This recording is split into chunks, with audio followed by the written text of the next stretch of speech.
Hello and welcome to the Friday market update. Well, the beat goes on and on and on. Day 38, the longest government shutdown in history. And now we're starting to see the cracks. Flights canceled, passports delayed, jobs on hold, national parks closed.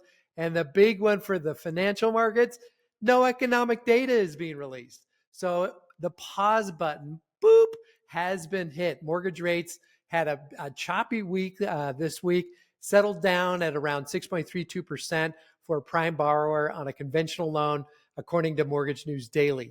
So just up a little bit from last week, but man, it seems a little bit more volatile than it really is. Here's the issue. So Wall Street relies on data to make decisions. They watch the Fed, and the Fed relies on these monthly reports to set their direction. And without those reports, everyone is kind of flying blind. They don't know what's going on. It's like driving at night without headlights. When you see something on the road, you're startled. You kind of slam on the brakes or you speed up just to avoid that danger. So that is what's happening in the markets right now. And that's what's happened this week. So this week we had the ADP jobs report. It's not the favorite measure of jobs according to the Fed. They like the BLS. That's not coming out.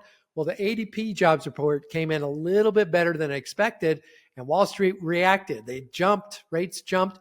And then the Challenger report came out the next day on Thursday, and it showed that there was 153,000 job cuts happening in October. They have to report these job cuts. So this is the highest number in October in 22 years. Is something going on with the job market? I say that there is not as strong a job market as it has been reported. And over 1 million job cut announcements this year alone. This is the most in a 10-month stretch since 2009, back in the Great Recession days. There's something going on. I don't know what it is, but the Fed is definitely not seeing that this is a weak market. So holiday hiring plans are also down 35% from last year, and it's the lowest level since 2012. Another indicator. But they just don't want to look at all that stuff. So what does this mean moving forward? So the Fed meets December 9th and 10th with the anticipation of a rate cut. Now, a couple months ago, a rate cut was very prevalent, and that meeting seemed very likely that they would cut rates. Now it's uncertain because they simply do not have the data they normally rely on. The BLS, Bureau of Labor Statistics job reports, hasn't come out, and that's a big one. The PCE, the personal consumption expenditure, which is the Fed's favorite measure of inflation, that's not coming out. So for buyers and sellers, this means the timeline for rate relief stretches out a little bit. So those that are kind of like sitting on the sidelines right now, they are getting a little bit of an extension to jump in and take advantage of this buyer's market. Buyers have a little more time to get ready, but they should not wait too long because there is totally pent up demand. We know that the median age of the first time home buyer, 38, 50% of mortgage applications, first time home buyers, they want to get in and they are definitely going to buy when it's the right time. And now I believe is the right time.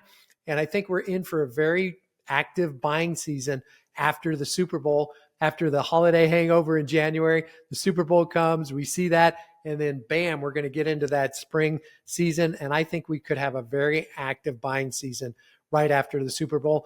Go Broncos. Don't forget about my Broncos. They're having a great year. They won last night. Just wanted to give you an idea of who I root for. So get your buyers pre-approved now. And let me leave you with something important.